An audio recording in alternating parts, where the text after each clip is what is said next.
Okay, I think we're going to get underway. I'm Jamie Fly, Executive Director of the Foreign Policy Initiative. We're very pleased to have all of you here today at the Defending Defense event on sequestration's shadow on the U.S. military and the defense industrial base. We're going to, Senator Graham's running a little bit late, so I think we're going to start off and have some of our panelists have a brief discussion before Senator Graham arrives. But before I turn it over to Danielle Pletka from American Enterprise Institute, I just want to make you all aware of the Defending Defense Coalition. It's a joint effort of the Foreign Policy Initiative, of the American Enterprise Institute, and the Heritage Foundation. We set this coalition up about 18 months ago to promote a sound understanding of the U.S. defense budget and the resource requirements necessary to sustain America's preeminent military position in the world. This is one in a series of events we've done on Capitol Hill, and I also encourage you to visit our website, our Defending Defense website, where you can find a number of joint products that we've put out highlighting key aspects of the defense spending debate. This is obviously a key moment in the debate about sequestration. I think Secretary of Defense Panetta was on Capitol Hill on the other side of the hill this morning testifying in front of House Armed Services Committee. I think the quote out of that committee was that he sure as hell hopes that sequester does not happen. I think a lot of us are concerned. We see a lack of leadership right now from the administration on this issue, and all of the people that you'll be hearing from today, the members of Congress, have shown, I think, leadership by speaking out and raising awareness about the dangers of sequestration and are doing their utmost to try to prevent it from coming into effect. So with that, I'm going to turn things over to Danielle Pletka, who's Vice President for Foreign and Defense Policy Studies at the American Enterprise Institute. She'll introduce the panel and she'll moderate today's event. Thank you.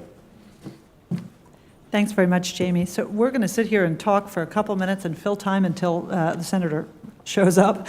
And I don't want to take too much time on my own. Let me just quickly introduce our panel. Tom Donnelly, who's the Director of the Maryland Ware Center for Strategic Studies at the American Enterprise Institute, Mackenzie Eaglin, who's also part of the Maryland Ware Center at AEI, and Steve Bucci, who is from the Heritage Foundation. All of them handle defense issues.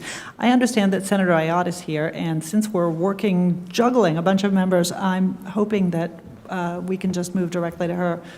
And I'm looking at Tim, who's not looking back at me. Yes? Shall I introduce Senator Ayotte? Okay, let's do that. Actually, I can do it. I can do it from here. I had a funny line about Senator Graham, who was supposed to speak first and who is, in fact, not one of the Hill's 50 most beautiful people. And I thought it would be funnier to say it to his face than to say it to you. But in fact, Senator Ayotte is one of the Hill's 50 most beautiful people. So it's always good to start an event that way. We in the think tank world don't get to start a lot of events with most beautiful people of anything. I think Senator Ayotte is well known to all of you. I'm not going to waste too much time with an introduction because she's been really in the forefront of dealing with the question of the impact of sequestration on the military. And she is a U.S. Senator from New Hampshire. She was elected in 2010, and she serves on the Armed Services Committee, the Budget and Commerce and Small Business Committees. She's in a key position to do something about it, and she is one of the few who's really shown excellent leadership on this issue. So from this seated position, I'm going to welcome Senator Ayotte. Thank you for joining us. Thanks so much, Danielle. Appreciate it. A pleasure.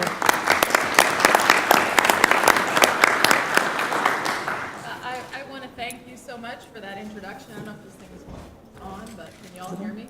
No. No. Yep, that's it. Pressing a button. There you go. Technology. It's really an honor to be here with all of you today. I particularly want to thank AEI, FPI, the Heritage Foundation for hosting today's event. And then you've got fabulous panelists here with Jamie Fly, Danielle Pletka, Jim Carafano, and I apologize, but Tom Donnelly, who wasn't on my list, but it's great to see you too, Tom. And I also am pleased that you're going to have an opportunity to hear from Senator Graham, as well as Chairman McKeon, and of course Randy Forbes, who chairs the Readiness Subcommittee on the House side, and I'm the ranking Republican on the Readiness Subcommittee for the Senate Armed Services Committee on the Senate side. We're all here today. I think the title of this event is quite appropriate, Defending Defense, which the sequestration shadow on the U.S. military and defense industrial base, because where we are right now certainly does cast a shadow over our national security. And in my view, this is, I think, one of the greatest threats to our national security that Congress created, that we have a duty to address, because the consequences of undermining our national security and creating a fiscal crisis, a national security crisis on top of our fiscal crisis would really be a very detrimental thing for our nation. And I'm someone who thought that the Budget Control Act was not the right way to go from the beginning. I voted against it. And one of the reasons I voted against it is because I think the lesson we can take from the Budget Control Act is this. When we kick the can down the road around here, when we don't take on the fundamental issues driving our debt, when we don't take on the issues like entitlement reform, tax reform, the things that need to be done, it doesn't get any better. It only gets worse. And this is where we are right now as a result of the super committee failing to come up with the requisite spending reductions, the $1.2 trillion. We are here, and I want everyone, I know all of you follow this closely, but please understand, those of us that want to address these across-the-board cuts, we're not against cutting defense spending if we do it in a responsible way that doesn't undermine our national security. But where we are today is the Department of Defense is already taking a reduction of $487 billion over the next 10 years. That's roughly going to happen under the Budget Control Act, even if the across-the-board cuts coming in January don't happen. And there's a lot of tough choices just in those initial $487 billion in reductions, including a 72,000 reduction in the end strength of our Army, including a 20,000 reduction in the end strength of our Marine Corps, including many choices on deferment on things, particularly our naval fleet, which is going to remain at 285, deferment on issues like attack submarines and making sure that we have put ourselves in a strong position. So there's a lot of tough choices there. Coming on top of it, of course, is the additional $500 billion, which is the MEAT Act's approach. And you all have heard what the impact of that is. You don't have to hear it from the senator from New Hampshire. You can hear it from our Secretary of Defense, who has said that we'd be shooting ourselves in the head. Our Assistant Commandant of the Marine Corps has said something that I find truly shocking. It keeps me up at night, and that is that our Marine Corps would be unable to respond to one single major contingency. Can you imagine? Because it means an additional cut of another 18,000 from our Marines. Our Army, it means an additional cut. What we've heard from General Odierno is that it means another 100,000 cut to our Army, 50% coming from the Guard and Reserve. And then for our Navy, the Chief of Naval Operations has said that our fleet goes from 285 to 230 to 235. And of course, our Chairman of the Joint Chiefs of Staff has said that we are going to be increased potential for conflict around the world. And we all know that the risks to our country have not diminished. We have a situation where Iran is doing what it can to acquire the capability of having a nuclear weapon. We see what's happening in Syria. We know that China is investing substantially in its Navy so that they can be dominant in the Asia-Pacific.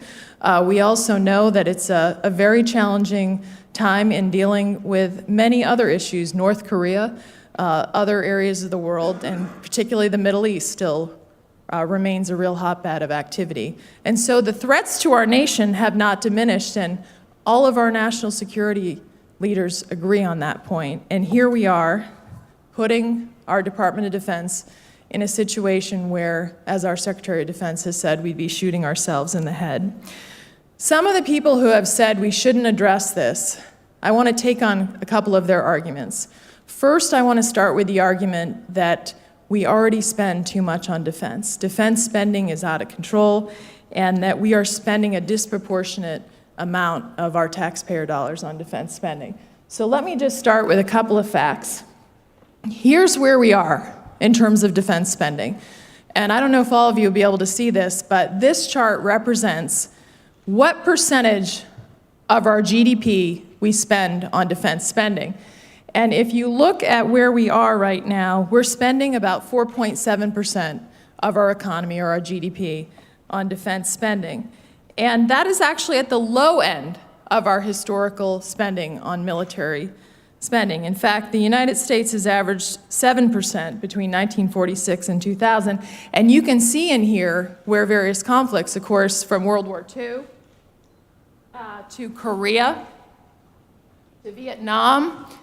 And we all see the Reagan buildup. And what happened on September 11th in terms of where we are as a country.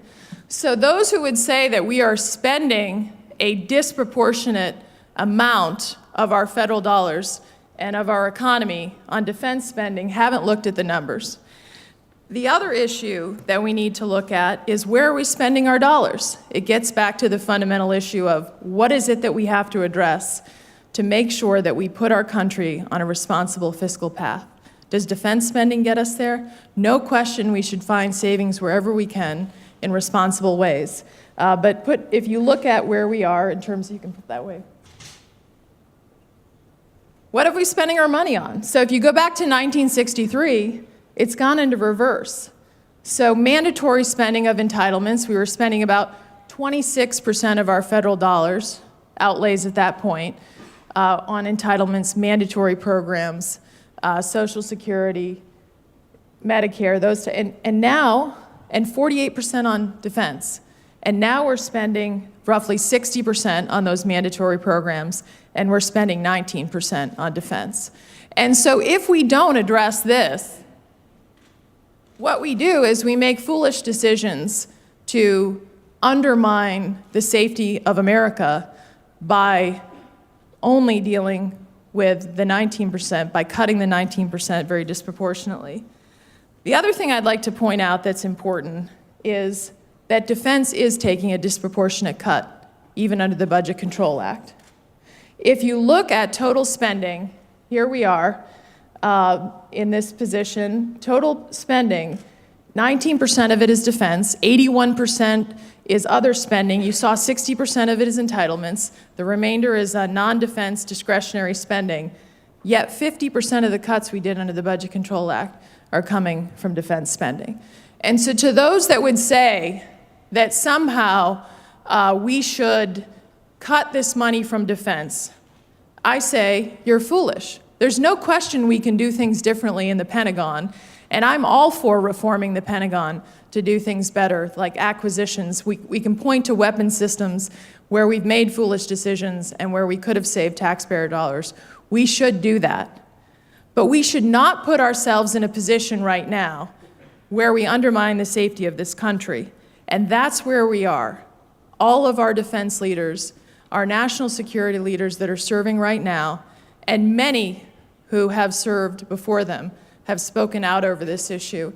And I had the chance to do a forum where it wasn't AEI, FPI, and Heritage. I actually had Heritage and Brookings on the same panel.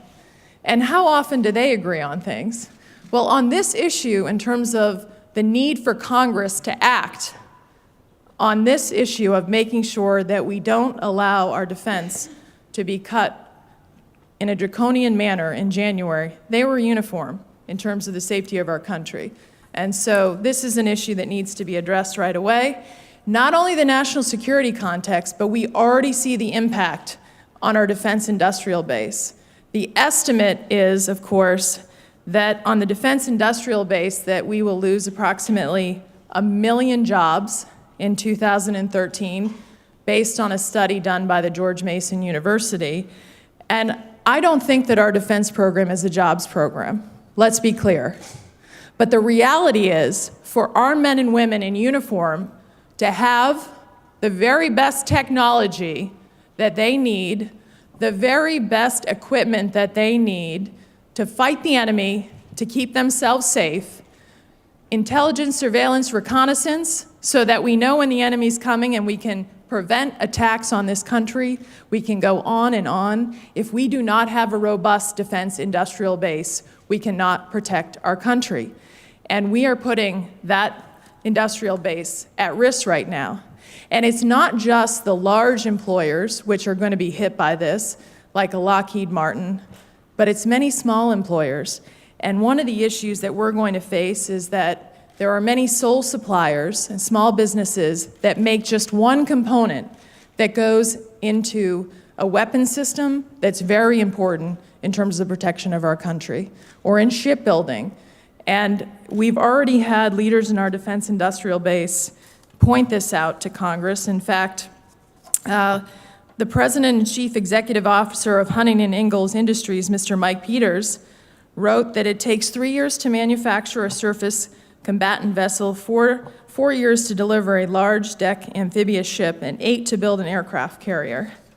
And right now, where they are, is that many of their suppliers, in fact, 60% of his company's total material spending is with sole suppliers who design, integrate, and manufacture key systems. And these sole suppliers cannot carry what's coming in January. They can't plan right now where we are. And when they go out of business, they don't just come back, and we lose capacity for our nation. So make no mistake, this is not only putting our national security at risk, but it's also going to impact our defense industrial base in a way that harms jobs, but also harms our capacity to make sure that our men and women have the very best when we send them to protect our country. And finally, there's a basic responsibility that we have, and that is not to break faith with our troops, given the tremendous sacrifices that they've made. And our head of the Marine Corps has said we'll be breaking faith with our troops if we allow sequestration to go forward. The Chief of the Army, General Odierno, has said the same thing.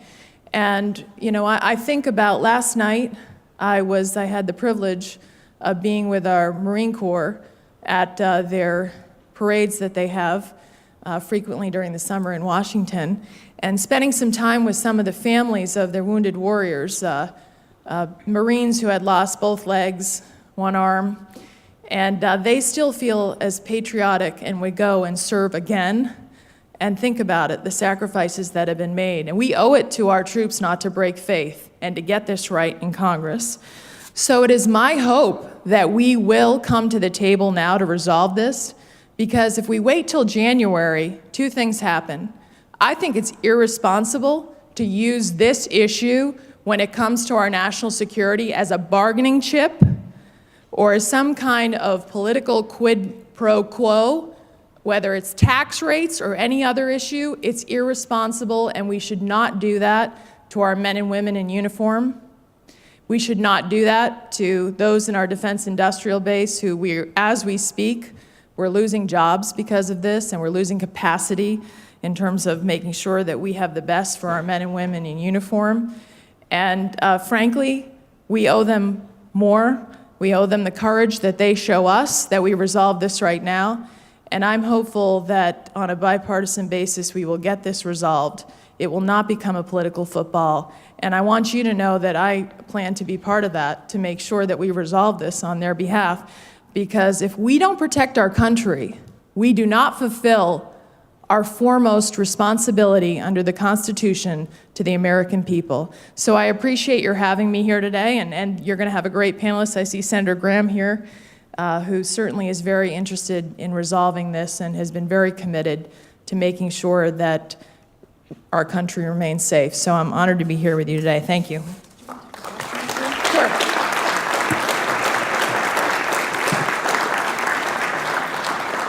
Senators agreed to take a question or two, so if I could just ask you to raise your hands. Or if you have no questions, because everything she said is so clear, we'll just take that as a given. Nope. It's a shy crowd, sure.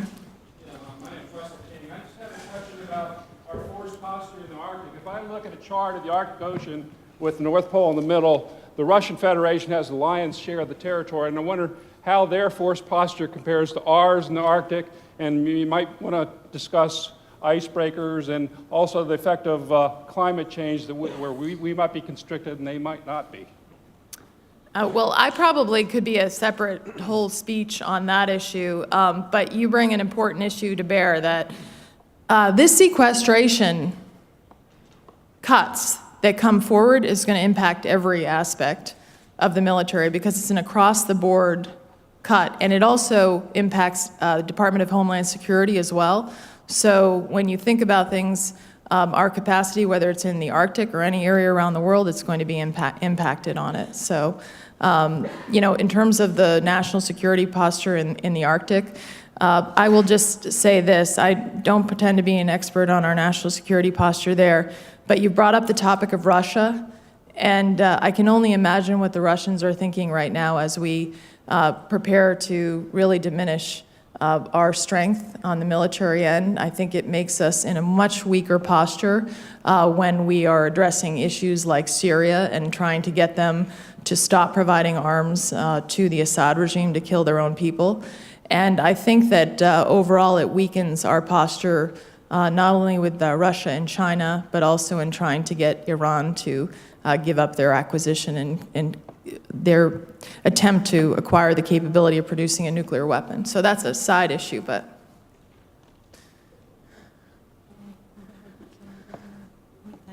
Thank you. No other questions? I think Senator Graham's going to take all the hard questions, so I'll have him answer them. Thank you very much, Senator. Thank you.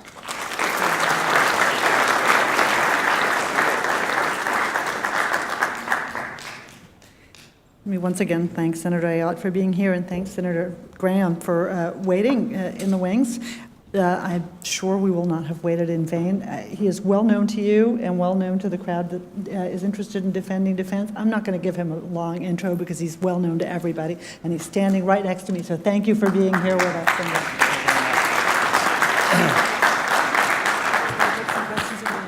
Thank you very much. I'm glad to be with you. I'm from the federal government here to help you. Yeah, you're supposed to laugh. If you're not laughing, leave. Kelly did a great job of explaining the nature of the problem. She's been a breath of fresh air. You know, 2010 election, I don't remember. Do you remember any commercials about foreign policy? If you were watching the 2010 election cycle and all the ads being run by House members and Senate members, there was almost no discussion of foreign policy. What should we do about Iran? You know, how big is big? How big is too big? And she and Marco Rubio and a few others have really hit the ground running about foreign policy. Now, let's talk about defense policy. How many people remember Ronald Reagan? Fondly. Okay. I cannot believe that the party of Ronald Reagan would have agreed to such a dumb idea as this. Now, you talk about being adrift. You know, the Debt Control Act, I voted against because it just didn't make a whole lot of sense. But at the end of the day, here's what we've been able to accomplish. Politicians were giving a task of cutting $1.2 trillion over a decade out of I don't know how many trillion to pick from over the next decade. We failed. I'll blame me as much as anybody. I'm not picking on the members of the super committee. But the solution that we came up with to deal with our failure is to fire the soldiers. Keep the soldiers, fire us. This is just ass backwards. So my point is that we need not only to correct the problem, but these two conservative organizations hosting this, we need to have a discussion among ourselves. Where the hell is the Republican Party going? How did we do this to begin with? This is more than replacing sequestration. This is resetting who we are as a party. I want tax code reform. I want a flat tax. I want an entrepreneurial tax code. I want to get $16 trillion out of debt. I want to reform entitlements, adjust the age for retirement, means test benefits. Count me in. But the party I joined up to a long time ago considered the number one obligation of the federal government is to defend America. And in this deal, to try to bring about some fiscal sanity, we had as the penalty clause what I believe to be the most irresponsible approach to defense in modern times. And our Republican fingerprints are on that. So that's number one. We need to not only fix sequestration as Republicans and Democrats, but the Republican Party needs to get back to its roots about who we are and what guides our thinking. That's the most chilling thing about sequestration. Not just that we'd be dumb enough to put the Defense Department at such risk at a time we need it the most, but that we would even buy into this concept. So, President Obama, yesterday, I think it was, maybe 2 days ago, you made a speech to the VFW talking about sequestration, talking about Republicans not coming to the table and wanting to solve the problem by putting revenue on the table. I'm here to say, you're the commander-in-chief, not me. You should be leading this charge, not me. I will be a willing partner to any Democrat, including the president, to fix this.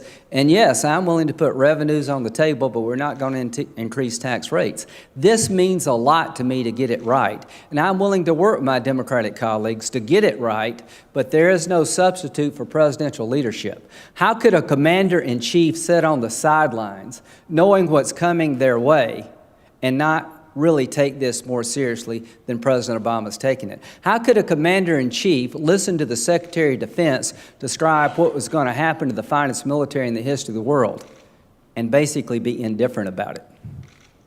So President Obama, call us down to the White House, Republicans and Democrats, get us in a room and say, we're not leaving till we fix this. That's what we need more than anything else, is presidential leadership. Mitch McConnell said today at some interview yesterday that he believes we can avoid the effects of sequestration and that he's willing to look at a revenue component to solve the problem. Between now and the election in November, here's what I propose we do. That we sit down together and find a way to avoid sequestration for 2013. There's not going to be a big deal between now and the election. But there is an opportunity, in my opinion, working together with Democrats and Republicans to find a way to offset $109 billion without destroying or putting in place the destruction of the finest military the world has ever known. And what did Panetta tell us? You can't plan for the effects of sequestration. Count me in as far as reforming the Pentagon. I'm willing to give $450 billion. That's the first part of this agreement. I'm willing to say that we can take $450 billion out, maybe a little bit more over the next decade, because the Defense Department, when you're $16 trillion in debt, they have to be included too.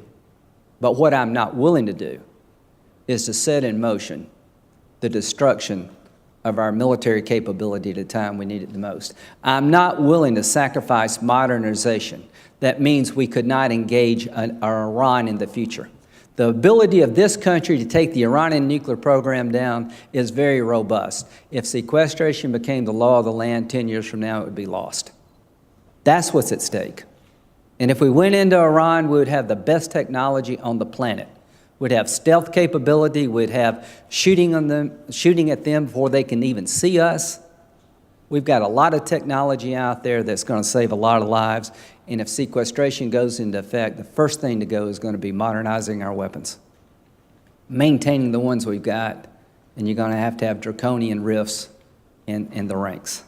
So, if you believe as I do, as I think most people here do, that every politician's expressed, this is unacceptable, stop talking about it and fix it. So here's what I propose, that we find $109 billion out of the federal budget, $3 trillion plus, in 2013 dollars to avoid the effects of sequestration in the first year, to give the new Congress a chance to fix this long term.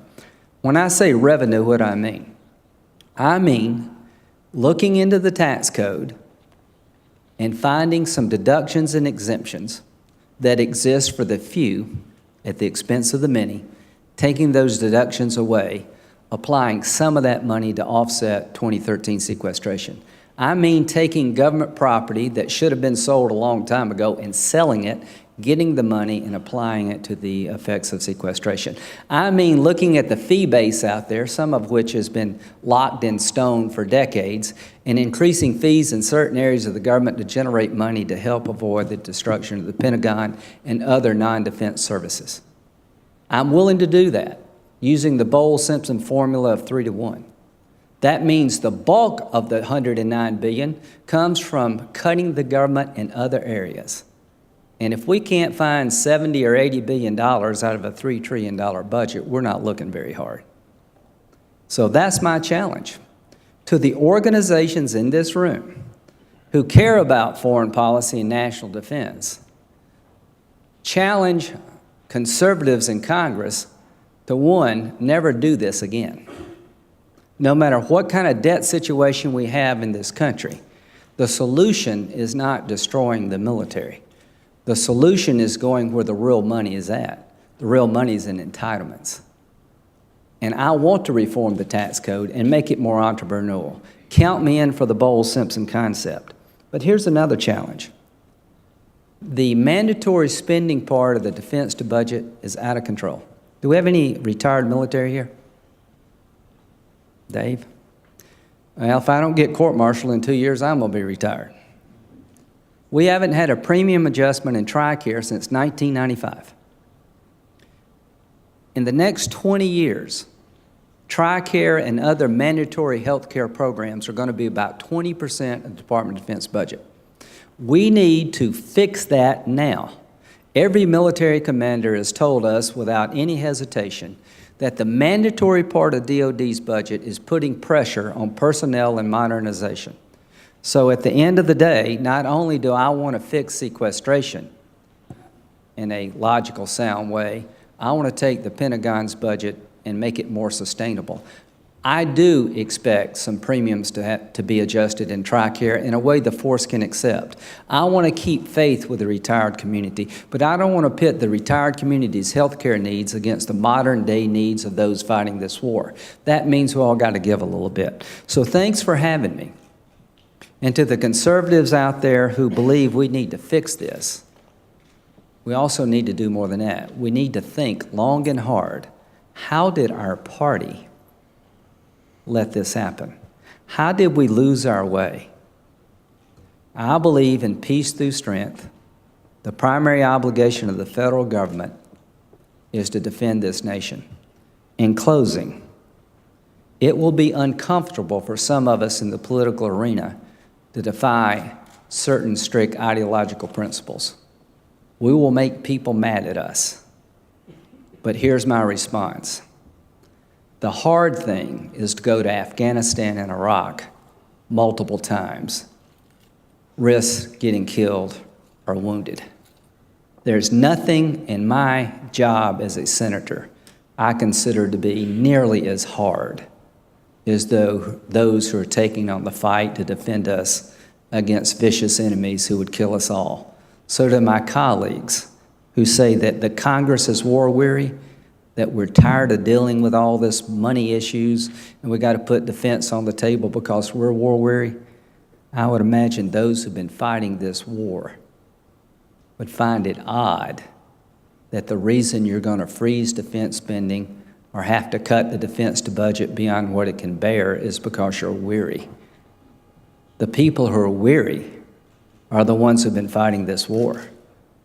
At least we can give them the technology and the tools they need to fight the war and win. This is a defining moment in the 21st century for the United States. This is a defining moment in the history of the Republican Party. I intend to meet this challenge. Thank you.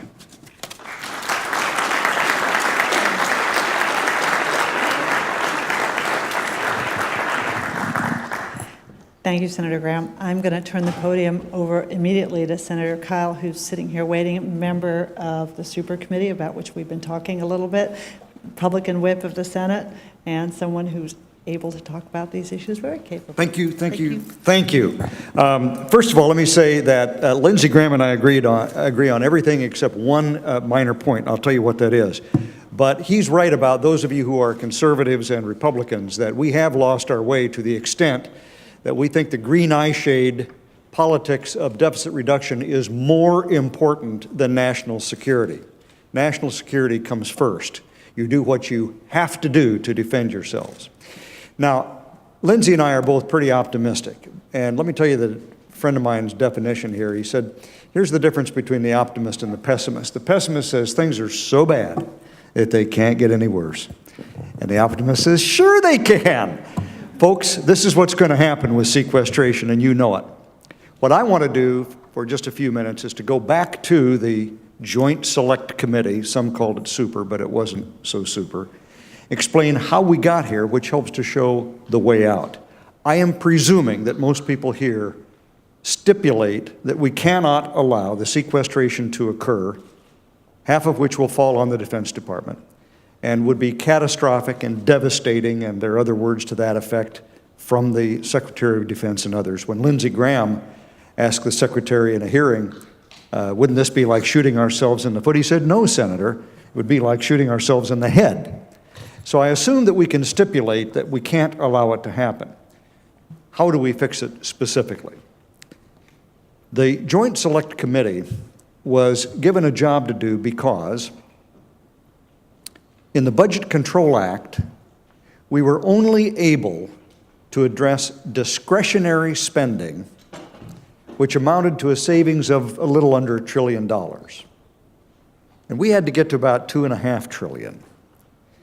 And so the idea was that the other part of the budget, the big part, 2/3, needed to be addressed, and that was the mandatory side, the so-called entitlements. Defense, as Lindsey said, already gave it the office, a total of just under $500 billion, $467 billion or thereabout, if you count up the different pieces that defense was asked to give on over a 10-year period. So defense was a big part of that almost $1 trillion savings on the discretionary side of the budget. And when Republicans went into the Joint Select Committee, our assumption was that now we need to turn to the mandatory side of the budget. We ought to be able to get $1.2 trillion in savings from the mandatory side of the budget. That would require us to deal with some of the entitlement programs. The reason that the Joint Select Committee didn't work is because, as we found out later, our Democratic friends didn't look at it that way. They came at the problem from a totally different perspective. For a long time, they had tried to get the Bush tax cuts repealed. They tried to get a big tax increase in place.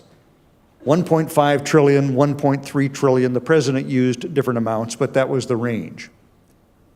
They viewed the Joint Select Committee as the way to achieve their goal.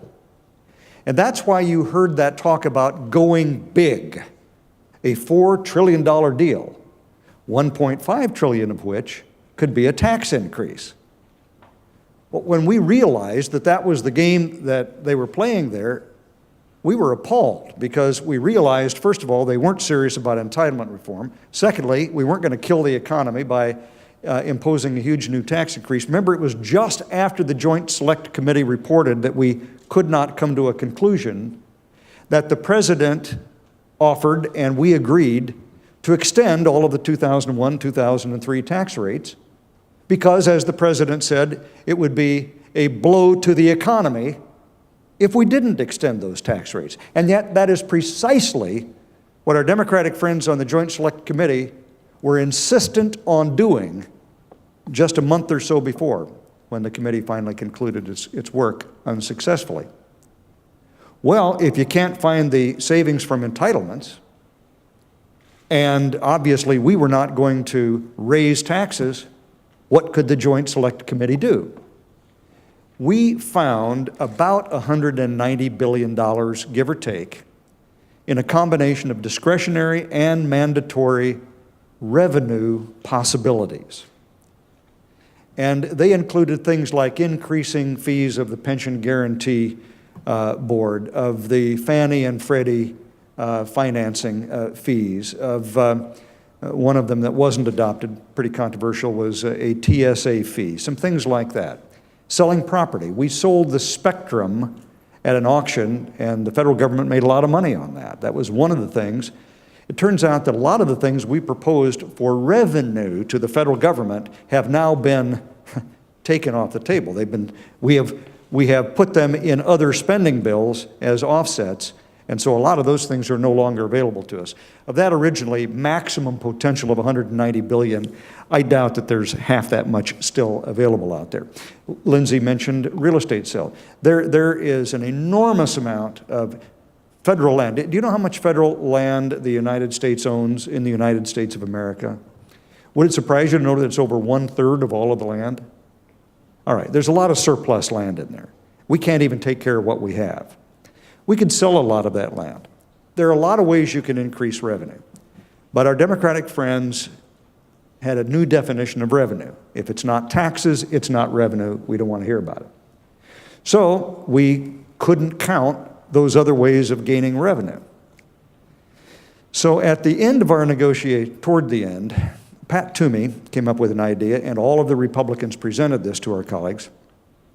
We said, okay, it is too important to let this enterprise fail. We will put statically scored tax revenues on the table, meaning this isn't growth in the economy revenues. This is, we're going to tax you more, and the money you pay the federal government will be new tax revenues. Well, the Democrats wanted to get it from the wealthy. We said, okay, we'll take it all from the wealthy. And so, in effect, what we did, and this is a gross generalization, we took away from everybody in the top 2 income tax brackets all of their deductions, credits, and exemptions. There were a couple of different proposals. One of them did not include the value of health insurance provided by your employer, but except for that, they're all taken away. Charitable deduction, your home mortgage deduction, state and local income tax, all the rest of it. And that produced about $250 billion. It might have produced up to about $300 billion. Most of the people who itemize are in the upper 2 brackets, though not everybody. And so we reduced the value of deductions, credits, and exemptions for everybody. And by doing that, we were able to reduce everybody's rates by not quite 15%. Our thought was, well, we're reducing everybody's rate. We're taking away all of the, quote, loopholes from the wealthy. We're putting $250 billion on the table of tax revenue. In addition to that, there's about $100 billion that the CBO will score as revenue effect, money saved by an easier compliance with the tax code and so on. And we had an additional $50 billion in other revenues. And so we had, at the end of the day, about a $400 billion tax and a little bit of revenue proposal that we put on the table. That wasn't good enough. One reason it wasn't good enough is because even with that reform of the tax code, we were going to allow the 0103 policy that's been in existence for a decade now to continue. And why did we insist on that? Because otherwise we would have been increasing capital gains, dividends, the estate tax, and increasing the top 2 brackets, all of which would have had a direct effect on the economy, on businesses, on job creation. CBO has confirmed that. The president himself acknowledged that just a month or 2 after we finished our work. Our idea was how to raise tax revenue without hurting businesses and job creation. And we thought we found a way to do that. It whacked the upper class, the top 2 brackets, but it didn't directly affect their investment in their small business, for example. It didn't work. So the committee did not reach a result, even though Dick Durbin, my counterpart, said that this was a breakthrough in our negotiations. So then we were stuck with a situation in which each year, for 10 years, we have to come up with approximately $109 billion in offsets or savings or revenue to meet the eventual 10-year goal of $1.2 trillion, which is part of the Budget Control Act. That's why we're in the fix that we're in. That's why Lindsey talked about $109 billion. We have to do that every year for 10 years. Either that or violate the Budget Control Act and not save that $1.2 trillion. And we do want to try to effect that savings. Well, Buck McKeon is here, chairman of the House Armed Services Committee. They did their job over in the House of Representatives, along with Paul Ryan and others. They passed a budget and a bill which included a variety of mechanisms from 6 different committees to offset the cost of that $109 billion. We introduced legislation here, Senator McKeon and I, Ayotte, Graham, Cornyn, and others, that would have saved the $109 billion. And Buck has a separate bill that would have done it in a similar way. And how did we do it? Well, we tried to take a page out of the Simpson-Bowles Commission. One of the things they said is for every 3 employees that leave the federal workforce for whatever reason, just replace one of them. That saves you $120 billion over over a 10-year period of time, and you can offset the $109 billion with that. We said we're not going to be that draconian. We love federal employees. We're going to replace 2 for every 3. Well, that raised us more than half of what we needed. And the other thing we did was to extend the president's own freeze on wage increases for federal employees. We extended it to, I believe, the middle of June of 2014. That was all that was needed to achieve the $109 billion this year. Now, there are other ways you could do it. There are an infinite number of other ways you can do it. You can go after entitlement reform. You can do a lot of other things. My point in illustrating this to you is to just show that it is a bogus argument to say we can't get there without raising taxes. Now, here's the one area where I'll disagree with Lindsey and then get ready for my conclusion here. It is harder than you think to raise 1/3 of this money all in 1 year by eliminating, quote, loopholes. In fact, I will posit to you that that's impossible. We found that it was hard enough to do it with the savings over 10 years. So you're not going to be able to do it by, quote, reducing loopholes or so-called tax expenditures. And that's one of the reasons why the Democrat approach here is an unrealistic approach. You could have done those things over a 10-year period. You can't do that in a 1-year period. And I guarantee you that none of our constituents are going to stand for absolutely eliminating their home mortgage deduction and their charitable deduction in order to offset this savings in this 1 year, even if it could work to that effect. So we have to be more creative than that. I'm not against finding some revenues, and if they can find some kind of tax loophole that'll raise some revenue that represents bad policy anyway. Somebody had mentioned the ethanol tax credit. I agree, get rid of it. If that saves us some money, that's fine. And there may be some other things out there like that. But the point is, we've got to come to a resolution of this issue before the lame duck session, because if we do not, the pressure to make a deal in the context of raising all of the tax rates to prevent the fiscal cliff on January 1st will be so great that I'm afraid defense will end up suffering, or we're going to have to end up raising taxes to an extent that would be very, very damaging to the economy. So that's how we got here, the way forward, and I echo Lindsey's charge to you. If you agree with us that defense is the #1 objective of the federal government, that peace through strength is what has kept our country safe, and that we can't afford to allow these draconian cuts to defense and the other parts of the budget that would have the cross cuts, join us in an effort to bring public attention to the issue sufficient that pressure will be brought to bear on our colleagues to find a solution and get the solution done before the lame duck session. I can't think of anything more important. As Teddy Roosevelt said, this is work worth doing. Thank you all very much.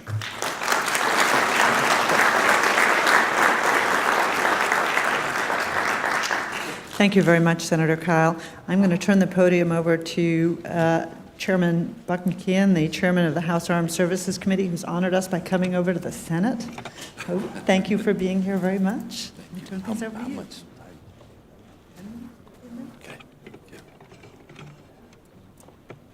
Well, here's a time schedule, and I'm done.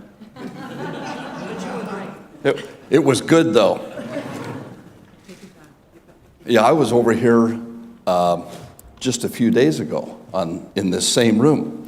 I remember I was really impressed by the size of this room for Rules Committee. We have a very small Rules Committee room on the other side, and we actually have rules, and we actually do things in that. What do they do here? Hey, I'm a guest here, so I don't want to say anything about the Senate. That senator that just left, though, is retiring, and the country is going to really miss him. He has been a real help, a real stalwart on this. AEI, Heritage, Foreign Policy Initiative. Thank you. Thank you for putting this together. Thank you for being in this fight from day one. This is the most important fight I've been in here in 20 years. And the consequences are so great that I don't even want to contemplate them. I like to be a optimist, and I liked Senator Kyl's story about the difference between an optimist and a pessimist, and I'm both on this issue. You know, Ronald Reagan had a three-legged stool: social issues, fiscal responsibility, and the defense of this great nation. And I think he would turn over in his grave if he saw what we have done to the defense side, to the defense leg. Just over a year ago, 2 years ago, going into the 2010 election, our caucus passed what we called not a contract, but a pledge of what we would work on. And we said we will not cut Homeland Security, we will not cut defense, but we will cut everything else to get our financial house in order. Since that time, we have cut a little over $1 trillion out of defense in one budget year. We held in September 6 hearings last September. 5 of them were to cover the impact of what sequestration would do to our defense. And we had former military, former chiefs, former secretaries, former committee chairmen. We had people that really knew what they were talking about, and they were in total agreement. And you talk to anybody in uniform, you talk to anybody that has anything to do with defense, they are so appalled at the position we have put ourselves in. It was sold to us as it was so bad it couldn't happen. And that was going to make the special super committee, whatever, do their job. Well, we saw what happened there. Would have been a great time for the one person that's elected by everybody in the nation, the commander-in-chief, to step in and provide some leadership. But he's basically been AWOL. Now, I don't know who this group is, and I don't know if I'm going to get myself in trouble. I'm just going to tell you what I see. We've held the 6th hearing was the impact on the economy. You know, this election is all about the economy, the jobs, and getting our debt in hand. If we cut all of the discretionary budget, just eliminate the Defense Department, eliminate the Department of Education, eliminate transportation, roads, everything, research and development, everything that we vote on to spend money on every year. If you eliminate all of that, we would cut our deficit down to $500 billion a year. I see some young people in the audience that probably wouldn't think that's a very good idea. You know, Bush's last year that was so bad was $438 billion deficit. Since then, we've been averaging 1.3, 1.4, 1.5 each year deficit. Okay? Senator Kyl explained very clearly how the super committee was supposed to get their portion out of mandatory spending. We have taken half of the savings so far out of defense, which accounts for 17% of the budget. Doesn't make a lot of sense to me. I was in a meeting in the Pentagon a couple of months ago when they were laying out this budget, where we've already cut $487 billion over the next 10 years. And General Dempsey was sitting across from me, and he said, in my 37 years doing this, I have never seen a time when our nation was in a serious, where things were as serious as they are right now. North Korea, Iran, the whole Middle East, China. We've got challenges all around the world. The economic impact that could happen on the other side of the equation, this jobs, economy, that's what this election's about. We will lose, yes, I was talking to Secretary Panetta earlier this morning, the sequestration we figure will take 2.1 million jobs. 200,000 out of uniform military, about a little more than that out of civilian defense, and then the rest out of the contractors that build the things that the warfighters use. Think of what economic impact that will have on our bumpy recovery. That would take us back up over 10% unemployment, which puts us immediately right back into a heavy recession.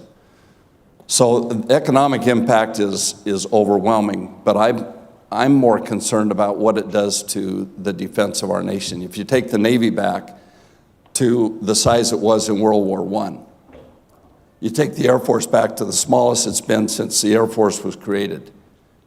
Take 200,000 out of the Army and the Marines. That's the definition of a hollow military. I think that if we do not address this as a serious issue, we who have been elected, and that's Democrats, Republicans, House, Senate, and the President down in the White House, if something isn't done in the next couple of weeks, before we go home to tell everybody what a great job we're doing, shame on us. And I'm hopeful that you all have spheres of influence, that you will go out and tell people a little bit about what this will do to our ability to defend this nation, what it will do to our economy. While we're talking about creating jobs, taking 2 million jobs away, we do not have a Defense Department to create jobs. That's a side benefit. We have a Defense Department to provide the security that this country needs. 95% of our economy travels on the seas. Since World War II, the Navy has kept those sea lanes open, and we just take it for granted that our ships can be traveling the seas safely and carrying that economy. If there are 7 choke points around the world, the CNO said if we close one of those, would have immediate impact on our economy. You close the Straits of Hormuz, and the next day, our gasoline prices would double. It would impact our economy and the economy of the world, which, by the way, the whole world economy is pretty fragile right now, not just us. So this is it's a very, very serious situation we find ourselves in. A lot of times we talk about problems. This one was created by us, couldn't be solved by us, and we've got our heads buried in the sand and we're just ignoring it. People say, well, we'll fix it during the lame duck. You all live around here. You've seen lame ducks. You've watched this during the last 2 years. You see how productive we are.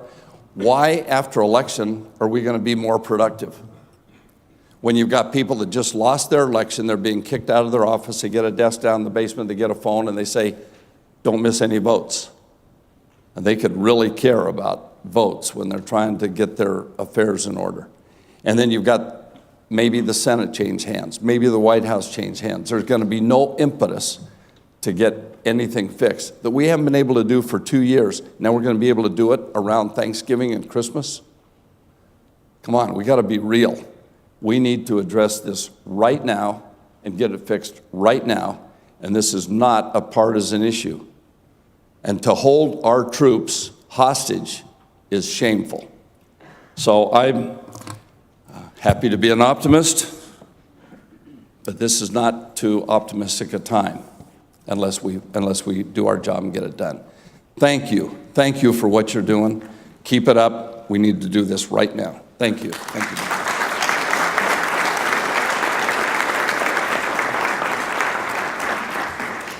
It's rare that we're able to move this smartly along, but I'm going to be able to turn the podium over to Representative Randy Forbes, who is the chairman of the Readiness Subcommittee of the House Armed Services Committee and who has yet another unique vantage point on this really important issue. So, Congressman Forbes, thanks for being here.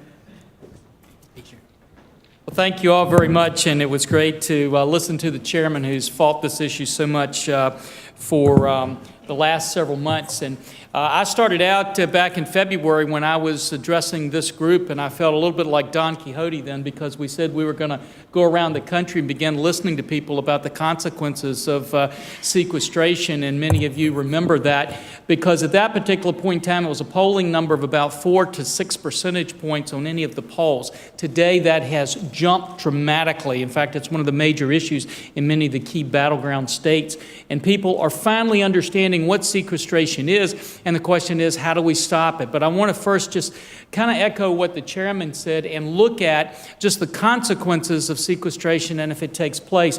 And to do that, I think we have to have an overlay of what we've already done. And over again, I hear people say, well, we haven't done any defense cuts. The reality is we talk about these $487 billion of defense cuts that have taken place, but really over the last few years, we've cut about $800 billion out of the Department of Defense. Those figures alone were dramatic, not just because of the magnitude and the size, but because of the way we did it. We did it without any analysis, where you sat back and looked and said, okay, what is our strategy? How do we get our capabilities aligned with that strategy? And what do we need from a budgetary point of view?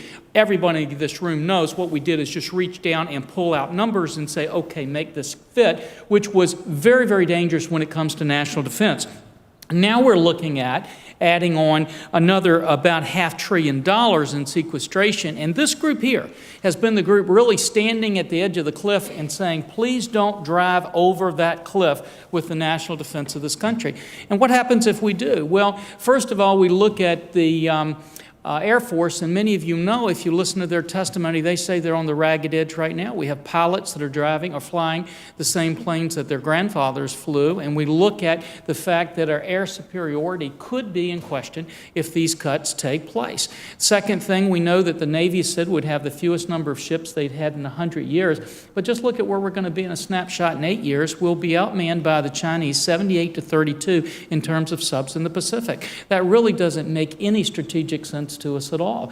And then, of course, when you look at the Army and the Marine Corps and you start talking about pink slipping 150 or 200,000 people, that's like dealing and away with the Marine Corps in one fell swoop. So strategically, it makes absolutely no sense, but we also need to kind of refresh people's memories of what happened in the 90s when we did all of these massive cuts, and we did them actually in probably a more planned and programmatic way than we're doing these.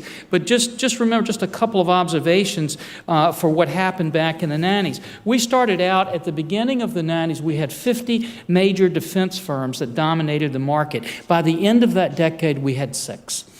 We had major surface combat shipbuilders. We started out with 8.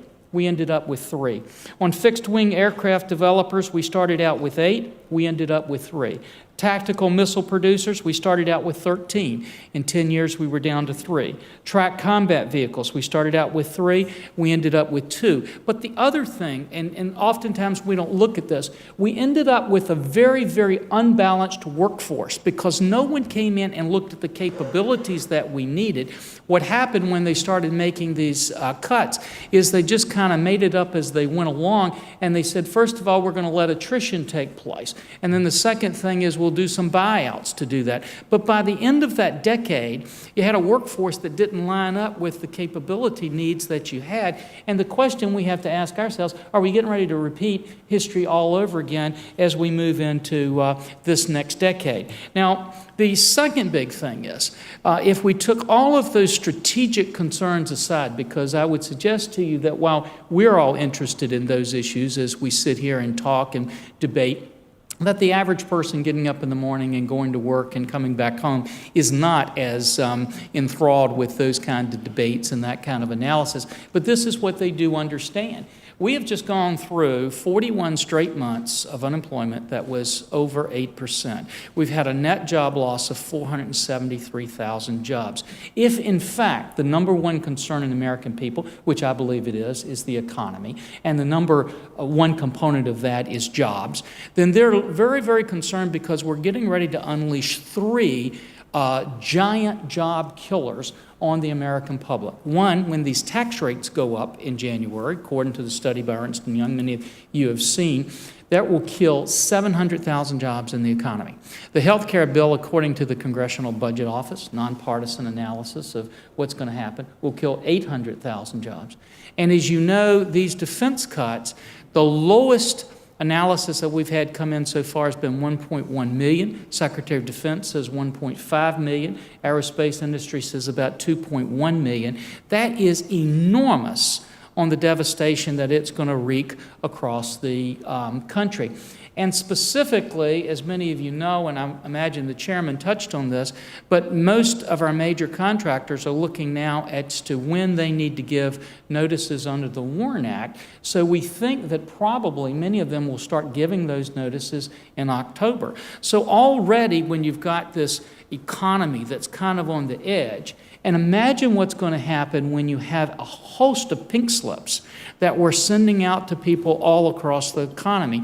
Even if those people ultimately don't lose their jobs, the instability that that's going to create is going to be huge. I've been talking, as I've traveled around the country, some of the things that we've learned is just the repercussions of this is just huge. It's far beyond defense contractors. We've had shopping center owners who've told us they're not making investments because they don't know what's going to happen down the road. Small businesses that have said they may be shutting down.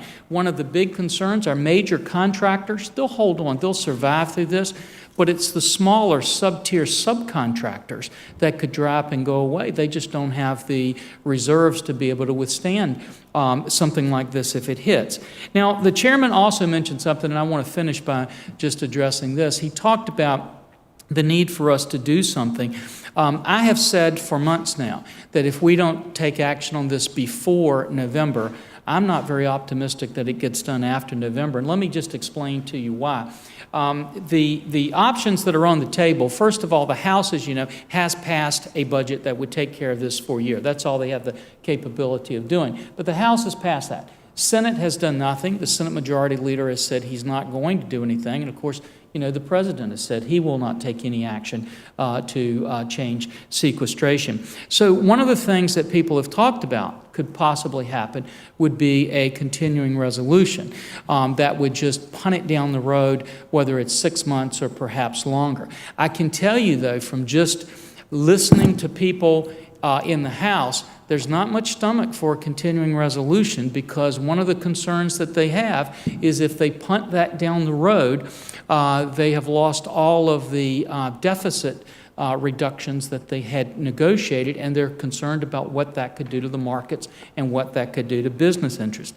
The second thing is, of course, a lot of people feel in the lame duck session that we're going to come back and it's going to be a blackmail situation where we're going to have our friends on the other side of the aisle say, okay, if you want to stop sequestration, you better raise taxes through the roof. But I just shared with you the study that says that could cost 700,000 jobs. There's going to be a lot of members that say, I can't do that. I'm not going to walk that plank and have that take place.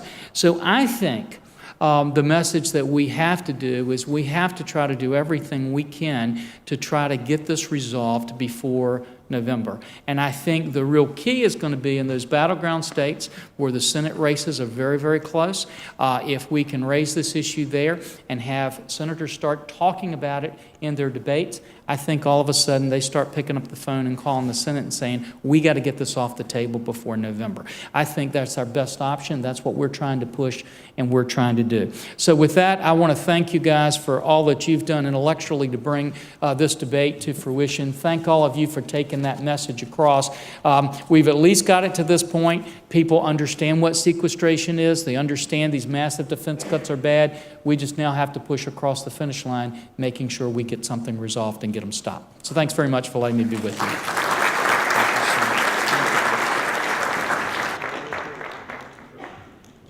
Okay, folks, we promised to get you out of here. Hey! We promised to get you out of here by 4 o'clock, and I'm just going to ask my colleagues who have been sitting here to just make one quick comment before I turn things over to Jim Carafano from Heritage to close up shop.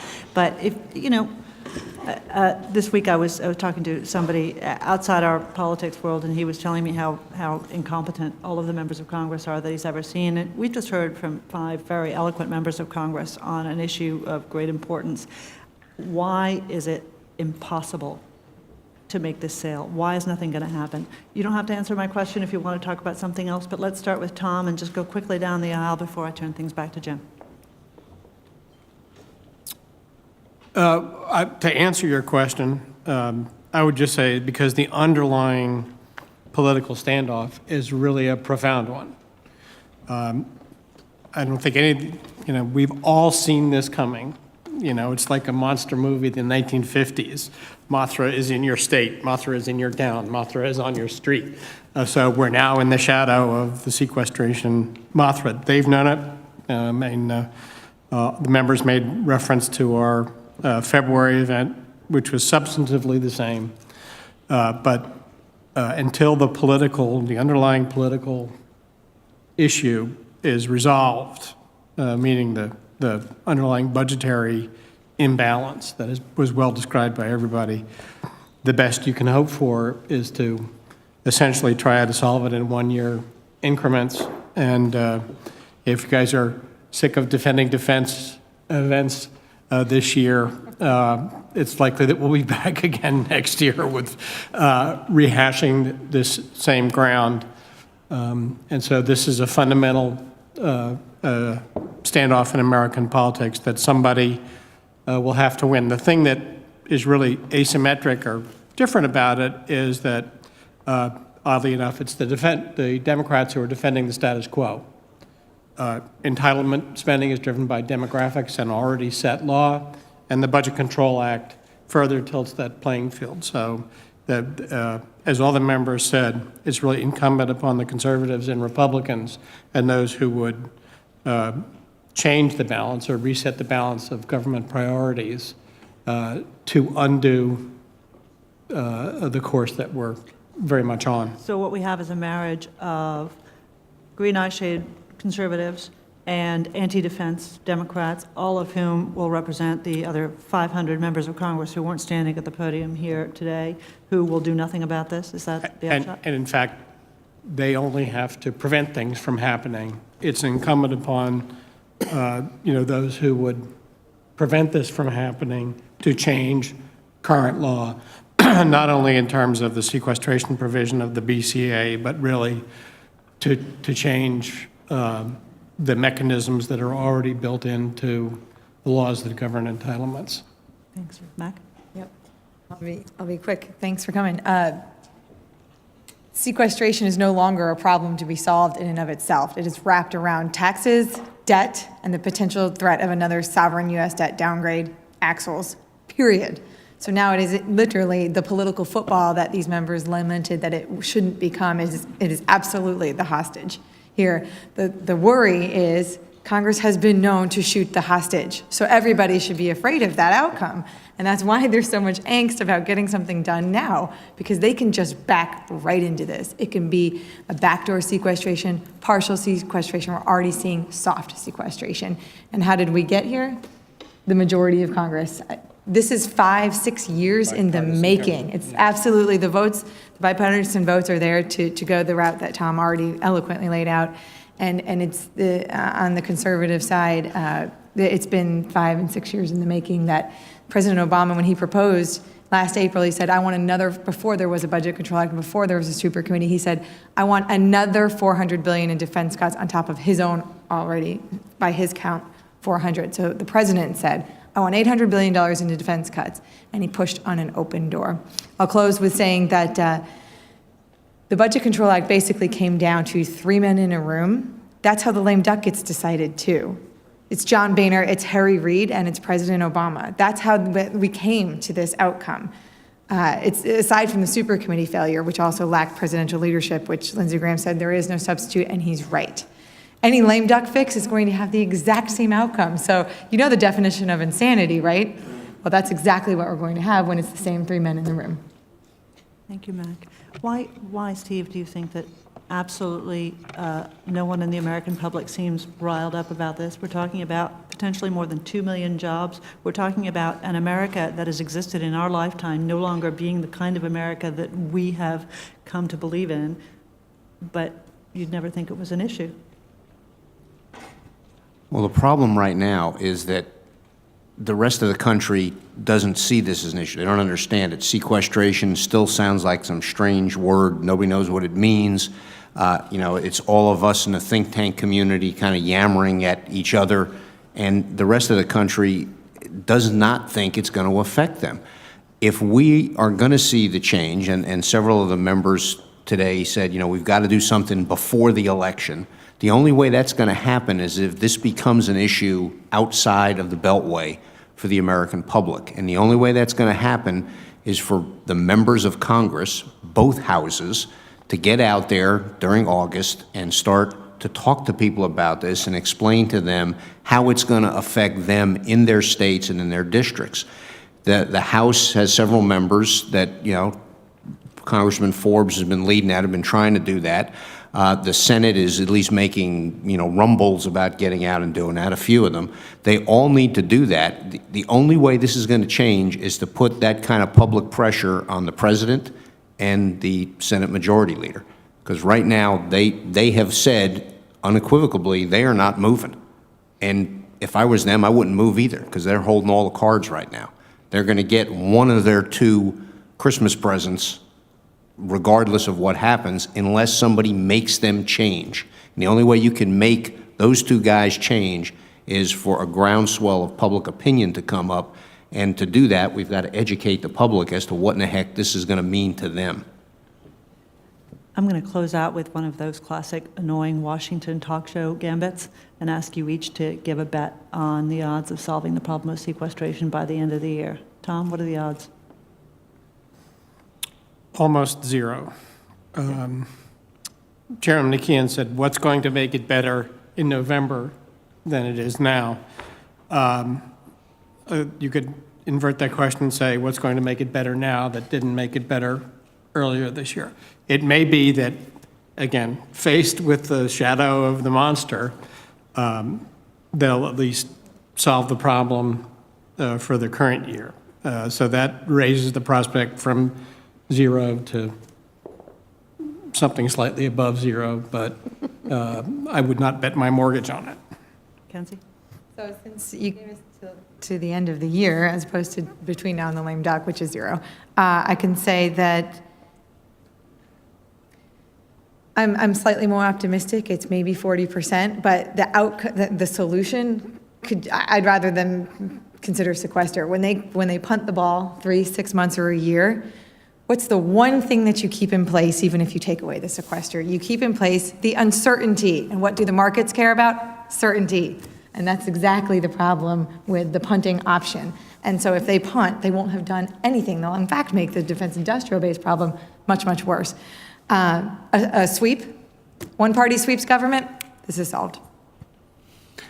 I'll split the difference. I'd say we got about 30 to 35% chance of solving something by the end of the year if Congress gets out and does the other part of their job, which is to mobilize the people who vote for them to get involved in this. If they don't, nothing's going to happen, and we're going to all pay the price for it. On that chipper note. You all know where to come for good news. I'm going to turn things over to Jim Carafano. Anybody who has questions, let me encourage you to approach the members of the panel after the session, but let's close things up. So I'm Jim Carafano. Push the button. I'm Jim Carafano. I coordinate the foreign policy and national security research at Heritage, and I think it's very important, before we leave, to put a really personal face on this. I actually don't know any more personal face than mine. By my count, I've been through 3 hollow forces.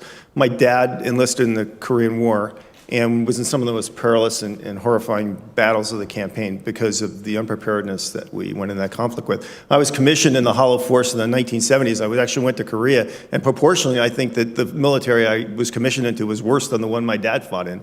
And I was thrilled in the 1980s when this country rebuilt its military, and I thought, this is a problem I will never see again in my lifetime. And I was in the Pentagon in the 1990s at the end of the build down where we were on the verge of becoming hollow once again. And I remember very senior officers being in a room saying, you know, if we have to deploy forces to Kosovo, that's going to break the back of the Army.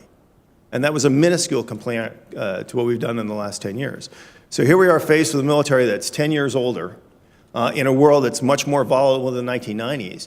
And people in this building are telling me that we can go back to having a force that's smaller than the force we had before 9/11, and everything's going to be okay. Well, we are already past the start line at creating the next hollow force. And the only thing I know is this.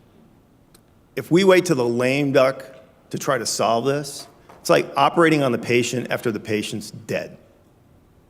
And the reality is the solution they're going to come up with, given that the government will very likely hit the debt ceiling into early to mid-December, is even the surgery they would perform, if the patient wasn't dead, they'd have killed him.